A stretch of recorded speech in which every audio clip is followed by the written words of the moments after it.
Anda masih bersama Pro 1 RRI Bukit Tinggi, 97,2 FM, kanal informasi dan inspirasi.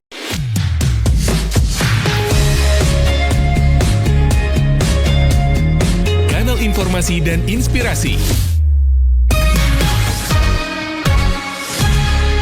Pro 1.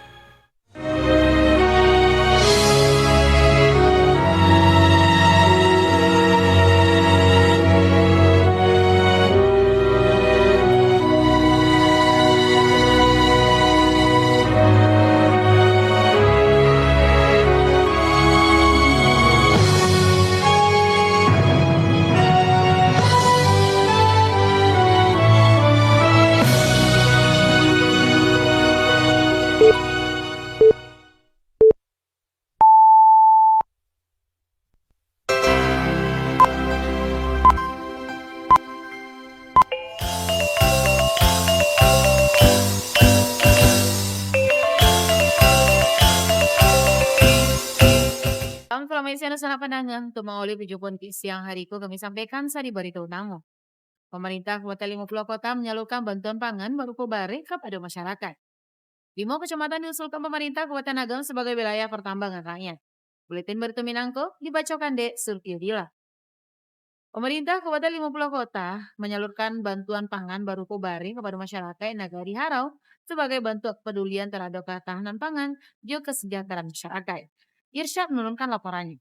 Bupati Kabupaten 50 Kota Safni menyerahkan bantuan bareh kepada masyarakat Nagari Harau dalam program bantuan pangan nasional. Program itu merupakan bentuk perhatian pemerintah terhadap ketahanan pangan juga kesejahteraan masyarakat. Kegiatan penyerahan bantuan dihadiri oleh Kepala Bulog, Kepala Dinas Pangan, dan Dinas Sosial Kabupaten 50 Kota, serta Wali Nagari Harau. Masyarakat setempat menyambut program ikut secara antusias, mengapresiasi langkah pemerintah dalam menjaga ketersediaan pangan. Dalam sambutannya, Bupati Safni menyebut bahwa bantuan pangan merupakan bukti nyata komitmen pemerintah di satu daerah. Bupati menekankan pentingnya program itu dalam meringankan beban masyarakat di tengah kondisi ekonomi yang menantang. Seluruh proses penyaluran bantuan dilakukan berdasarkan data warga penerima manfaat dan dihimpun oleh pemerintah negari dan instansi terkait. Melalui program bantuan pangan ini, pemerintah hadir untuk memastikan bahwa setiap warga negara, khususnya yang membutuhkan, tetap mendapatkan akses terhadap pangan yang cukup. Saya ingin menegaskan bahwa program ini bukan semata-mata untuk belas kasihan saja, namun merupakan wujud komitmen pemerintah dalam menjaga ketahanan pangan dan melindungi masyarakat dari kerentanan sosial. Saya juga mengajak seluruh jajaran pemerintah daerah, perangkat nagari, serta elemen masyarakat untuk terus bersinergi dan bergotong royong dalam menjaga stabilitas pangan di wilayah kita masing-masing. Kegiatan ditutup juga penyerahan langsung bantuan barang kepada masyarakat yang berhak menerima sesuai hasil pendataan dan telah dilakukan sebelumnya. Irsyad melaporkan. Pemerintah Kabupaten Agam mendorong pelaku usaha untuk mengembangkan homestay atau rumah yang disewakan di objek wisata agar pengunjung bisa menginap di lokasi tersebut, sehingga bisa meningkatkan perekonomian di sekitar. Wakil Bupati Agam Muhammad Iqbal menyatakan perkembangan homestay ke depan menjadi opsi bagi wisatawan untuk menginap apabila berkunjung ke Kabupaten Agam. Muhammad Iqbal menjelaskan homestay bukan hal yang baru di Indonesia. Ini ikut suatu usaha dan sangat erat juga UMKM dan baju wisata. Dan usaha itu bisa meningkatkan perekonomian sehingga kesejahteraan masyarakat lebih baik ke depannya. Dirinya menambahkan keberadaan homestay di Sumber khususnya Kabupaten Agam sangatlah cocok. Karena Agam memiliki keindahan alam dan dapat dinikmati pengunjung. Berikutnya, di sana 5 kecamatan diusulkan pemerintah Kabupaten Agam sebagai wilayah pertambangan rakyat ke pemerintah Provinsi Sumatera Barat untuk mendapatkan legalitasnya dari pemerintah. Yudi Pramagusino melaporkan. Pemerintah Kabupaten Agam mengusulkan 5 kecamatan sebagai wilayah pertambangan rakyat ke pemerintah Provinsi Sumatera Barat untuk mendapatkan legalitasnya dari pemerintah. Kepala Bagian Sumber Daya Alam Sekretariat Daerah Kabupaten Agam, Boy Petris menyampaikan, rencana telah diusulkan ke Gubernur Sumbar melalui Kepala Dinas Energi dan Sumber Daya Mineral beberapa bulan lalu. 5 kecamatan yang diusulkan tersebut yakni Kecamatan Lubuk Basuang, berada di Nagari atau Desa Manggopo dan Nagari Lubuk Basuang. Selanjutnya Ulas Boy Petris ada di Kecamatan Palembayan, berada di Banban dan Tuladang Nagari Ampe Koto. Kecamatan Pelupua berada di Batesari Nagari Nanlimu dan Sitingkai Nagari Koto Rantang. Setelah itu di Kecamatan Basu berada di Kota Tua Nagari Simaraso, Kecamatan Kamang Mage berada di Ayatabi dan Durian Nagari Kamang Mudia, Bantan Nagari Kamang Mudia dan Suku, dan Sungai Dari Nagari Pauah Kamang Mudia. Boy Petris menjalekan khusus di Sitingkai Nagari Kotorantang, Kototuo Nagari Semaraso, Ayatabi dan Durian Nagari Kamangmudia, Bansa Nagari Kamangmudia 6 suku, Sungai Dare Nagari Pawa Kamangmudia beradu indah sesuai Jotata Ruah. Namun Bupati telah membuat surat pernyataan untuk menyatakan bahwa akan memasukkan lokasi pertambangan rakyat dan indah sesuai di peraturan daerah atau Perda nomor 7 tahun 2021 tentang rencana tata ruang wilayah pada perubahan Perdatu dilakukan dan surat pernyataan Bupatiku telah dikirim ke Gubernur Sumbar dan tambang dan diajukan berupa batu gamping serta tirtu. Informasinya kita sejak 2023 kita lah mengusulkan itu ke gubernur dan gubernur lah mengusulkan ke Kementerian SDM yang 5 kecamatan itu Kecamatan Bacu, Kamamaje, Lubuk Basuang, Palikuah dan Palembayan.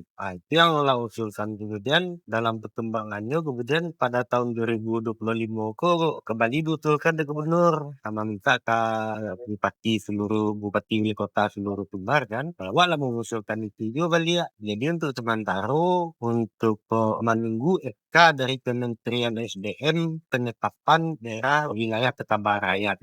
Boy Petris mengakui Kabupaten Agam merupakan kabupaten dan kota pertama mengusulkan wilayah pertambangan rakyat ke Pemprov Sumbar, di sebelumnya telah mengusulkan pada 2023. Terkait kondisi itu, maka tinggal pengusulan ulang pada 2025 dan Pemkab Agam bakal memfasilitasi persyaratan izin lingkungan, kajian lingkungan hidup strategis dan lainnya. Yudi Prama Agustino melaporkan.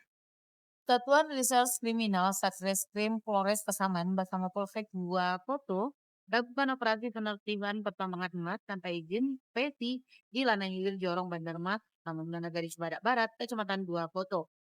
Belasan personil anggota Polres Pasaman di backup Kapolsek juga anggota Polsek 2 Koto bersenjata lengkap tiba di lokasi. Kasat Reskrim Polres Pasaman AKP Tion Joni Hayes menjelaskan bahwa operasi kali itu merupakan rangkaian dari operasi pertambangan emas tanpa izin atau PT yang digelar Polres Pasaman. Joni Hayes menyatakan sementara alun-ado alat barek yang ditemukan. Namun tim mendapati satu set box alat penyaring emas, juga satu pondok pekerja di lokasi bekas tambang emas di pinggir Sungai Batang, Pasaman. Selanjutnya anggota Satreskrim membakar alat-alat kerja tambang ilegal tersebut supaya tidak bisa digunakan lagi. Selanjutnya sana meskipun pilkada serentak ala usai, Komisi Pemilihan Umum KPU Kota Padang Panjang tetap melakukan sosialisasi dan pendidikan pemilih kepada siswa dan guru. Nofri menurunkan laporannya. Meskipun pilkada serentak ala usai, Komisi Pemilihan Umum KPU Kota Padang Panjang tetap melakukan sosialisasi serta pendidikan pemilih kepada siswa dan guru. KPU menggelar sosialisasi kepada siswa dan guru di SMA Negeri 1 Padang Panjang saat upacara bendera di Sekolah Tasabue. Divisi Sosialisasi Pendidikan Pemilih, Partisipasi Masyarakat dan Sumber Daya KPU Padang Panjang Mas Naidi bertindak sebagai inspektur upacara serta menyampaikan pendidikan pemilih kepada pemilih pemula dan calon pemilih pemula. Dirinya menekankan pentingnya kegiatan untuk meningkatkan kesadaran serta pengetahuan siswa tentang proses pemilu dan pilkada. Mas Dedi menyampaikan bangsa Indonesia adalah sukses menggelar Pesta Demokrasi Pemilu 2024 dan Pilkada Serentak Nasional 2024 terbesar di dunia. Dirinya mengajak para pelajar untuk menjadi pemilih yang cerdas dan tidak mudah terpengaruh oleh berita hoax dan negatif. Mas Dedi juga menekankan pendidikan pemilih perlu dilakukan secara kontinu karena pemilih pemula sangat mudah terpengaruh terhadap berita hoax dan negatif. Gen Z, Gen X, dan generasi milenial itu termakan isu yang namanya hoax, berita palsu, berita bohong. Itu dikonsumsi oleh generasi X, generasi milenial, dan generasi Z, generasi apa lagi? Generasi Alpha yang terbaru. Dari penelitian BRIN, masyarakat lebih banyak mengkonsumsi dan percaya hoax daripada berita-berita yang sumbernya resmi.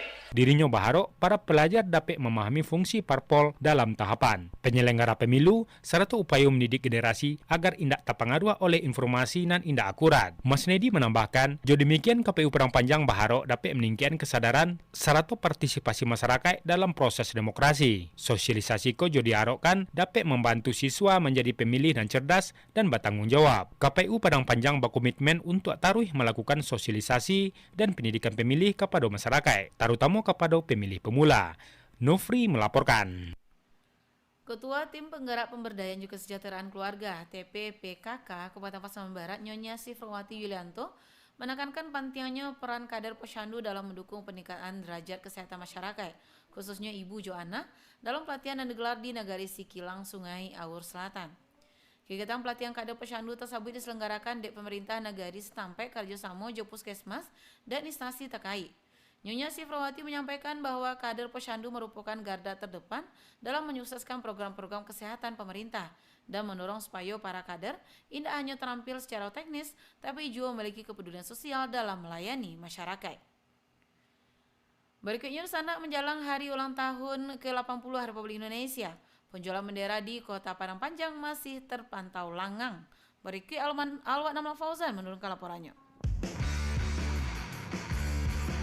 Menghitung hari perayaan hari ulang tahun HUT ke-80 Republik Indonesia, pedagang bendera mulai menjabur di sejumlah titik strategis di Kota Padang Panjang. Penjualan bendera alah mulai tampak menghiasi sepanjang selasar jalan ikon kota Serambi Mekahtu sebagai penggerak ekonomi wilayah, salah satunya di kawasan Pasar Pusat Padang Panjang Kiniko. Namun demikian, geliat penjualan biasanya meningkat menjelang 7 Balai Agustus sejauh alun dirasakan oleh para pedagang. Halko diungkapkan Bintang, salah seorang pedagang bendera di kawasan Pasar Pusat Padang Panjang Kapado RRI mengaku omset penjualannya tahun masih tergolong rendah. Padahal bendera yang dijual Bintang menurutnya bervariasi, mulai dari ukuran kecil untuk dekorasi hingga ukuran sedang untuk keperluan berbagai situasi. Harga bendera diakuinya masih sama seperti tahun lalu, berkisar dari Rp5.000 untuk ukuran kecil, yaitu 10 cm kali 15 cm, hingga Rp20.000 untuk ukuran sedang, yakni 20 cm kali 30 cm.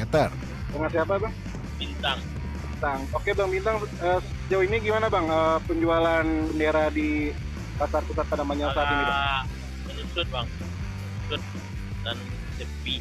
Biasanya kan ada dari pemerintah. Kayak guru-guru itu kan ambil bendera. Ya, kadang kan ada 10, ada 5. Sekarang kan adanya orang ambil 1 atau 2. Kalau dari pagi tadi udah ada yang beli belum, Bang, sejauh ini, Bang? Udah 3, Bang. 3 orang ya? Iya. Di jam 11-an ini, Bang, ya? Ya. Menurutnya rendahnya daya beli masyarakat tahun disebabkan oleh masih banyaknya warganan menggunakan bendera lamo dari tahun-tahun sebelumnya. Bintang juga menyabuian minat dari instansi maupun perusahaan swasta di Kota Padang Panjang juga alun saramai tahun-tahun sebelumnya. Meski demikian, Bintang tetap optimis penjualan akan meningkat mendekati hari puncak peringatan HUT ke-80 Republik Indonesia, dan menurutnya harus dimeriahkan secara spesial. Apalagi pemerintah Kota Padang Panjang alam mengimbau seluruh warganya agar memasang bendera merah putih di depan rumah mulai tanggal 1 Agustus hingga 31 Agustus mendatang. Harapannya dapat lebih banyak orang bendera. Ya. Karena memang ini kan bagian dari kemerdekaan Indonesia yang ke-80 begitu, Bang. Harusnya lebih spesial lagi gitu, Bang, ya? Lebih spesial dan lebih ramai dan lebih meriahkan. Diketahui pemerintah Kota Pemko Padang Panjang ala menerbitkan surat edaran Wali Kota Padang Panjang nomor 30 tahun 2025 tentang partisipasi menyemarakan peringatan HUT ke-80 kemerdekaan Republik Indonesia, di mana salah satu poin edaran yang ditandatangani Wali Kota Henry Arnis secara elektronik pada 31 Juli itu menegaskan seluruh masyarakat Kota Padang Panjang diharap mengibarkan bendera merah putih, memasang dekorasi, umbul-umbul, poster, spanduk, baliho atau hiasan lainnya di lingkungan masing-masing secara serentak sejak 1 Agustus hingga 31 Agustus 2025 mendatang. Dari Kota Padang Panjang, Alwan Ahmad Fauzan, RRI Bukit Tinggi melaporkan. Pemerintah Kabupaten Tanah Datar mendukung pengembangan ekosistem ekonomi kreatif HUB di daerahku melalui kolaborasi antar komunitas. Bupati Tanah Datar Eka Putra di Batu Sangka menyampaikan dengan berkembangnya ekosistem kreatif HUB di Tanah Datar bisa menekan angka pengangguran serta meningkatkan ekonomi lokal. Bupati juga menyampaikan apresiasinya terhadap lahirnya komunitas Lantera di Tanah Datar dan dirinya menilai keberadaan komunitas menjadi bukti semangat kolaborasi antara pemerintah daerah dan pelaku kreatif. Bupati menegaskan bahwa sektor ekonomi kreatif merupakan salah satu program unggulan pemerintah Kabupaten Tanah Datar nan tertuang dalam RPJMD. Dan terakhir, Dusana Deputi Bidang Hukum Jo Kerjasama BNN Republik Indonesia, Inspektur Jenderal Polisi Agus Irianto, SH, MSI, MH PhD, kagumi peninggalan benda bersejarah monumental nan berada di Kota Jamgadang, Bukit Tinggi.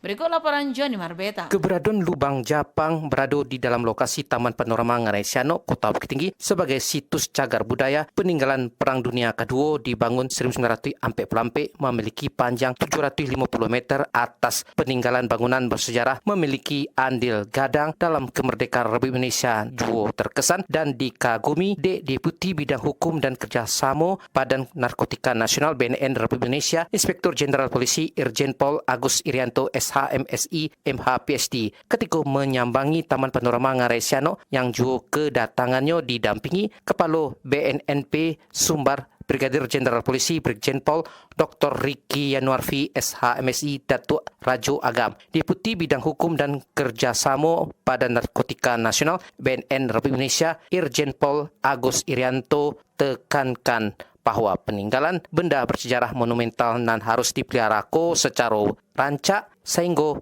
generasi penerus bisa melihat jejak-jejak sejarah dilakukan sejumlah pahlawan dalam mengorbankan jiwa raganya. Dikatakan generasi muda nan ado kiniko dalam kurikulum mempelajari sejarah harus melihat sejarah secara langsung jejak-jejak sejarahnya di antaranya mengunjungi ke Lubang Japang dan jejak-jejak sejarah masa lalu nan diperjuangkan pahlawan tempo dulu harus taruh dingian dan digelorakan sehingga menumbuhkan semangat nasionalisme dan juga patriotisme sebagai anak bangsa di negeri Menurutnya, rasa nasionalisme secara umum masih ada walaupun nilai formatnya berbeza dengan nan ada pada sebelumnya bukan berarti tidak memiliki nasionalisme secara khususnya. Bagaimana kesan Pak Lubang Japang nih Pak? Ya, sangat bagus ya. Jadi peninggalan sejarah dipelihara dengan baik sehingga penerus-penerus kita tuh bisa melihat dulu perjuangan orang-orang Indonesia melawan Jepang bisa dirasakan sini dengan artefak-artefak ataupun peninggalan yang masih terpelihara dengan baik. Sebenarnya agar generasi muda itu tetap bisa melihat sejarah itu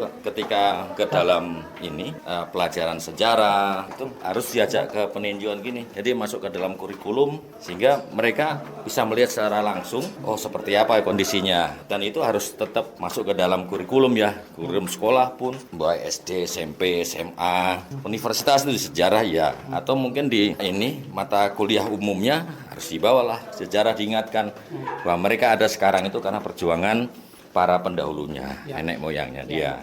Ya mungkin untuk tetap mempertahankan nasionalisme kan tetap ada, harus tetap ada. Kalau enggak, bagaimana negara bertahan? Hanya cara penyampaian bentuk nasionalismenya yang formatnya sudah berbeda. Kalau nasionalisme zaman dulu, nenek moyang kita kan angkat senjata. Kalau sekarang tidak, dengan kerja yang baik, belajar yang baik, kan ya seperti itu kejadiannya. Hanya formatnya yang berbeda, tapi maksudnya sama lah.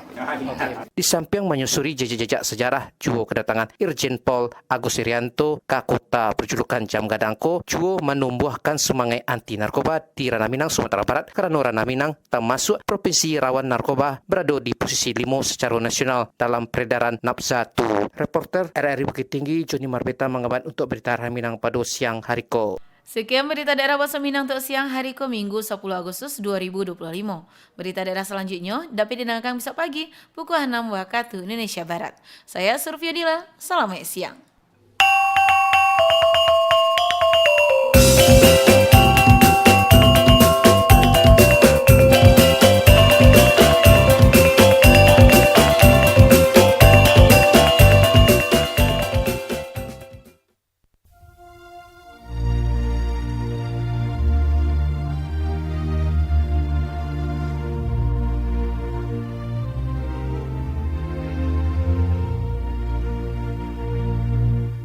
Dear God.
Selalu dengarkan Pro 1 RRI Bukit Tinggi.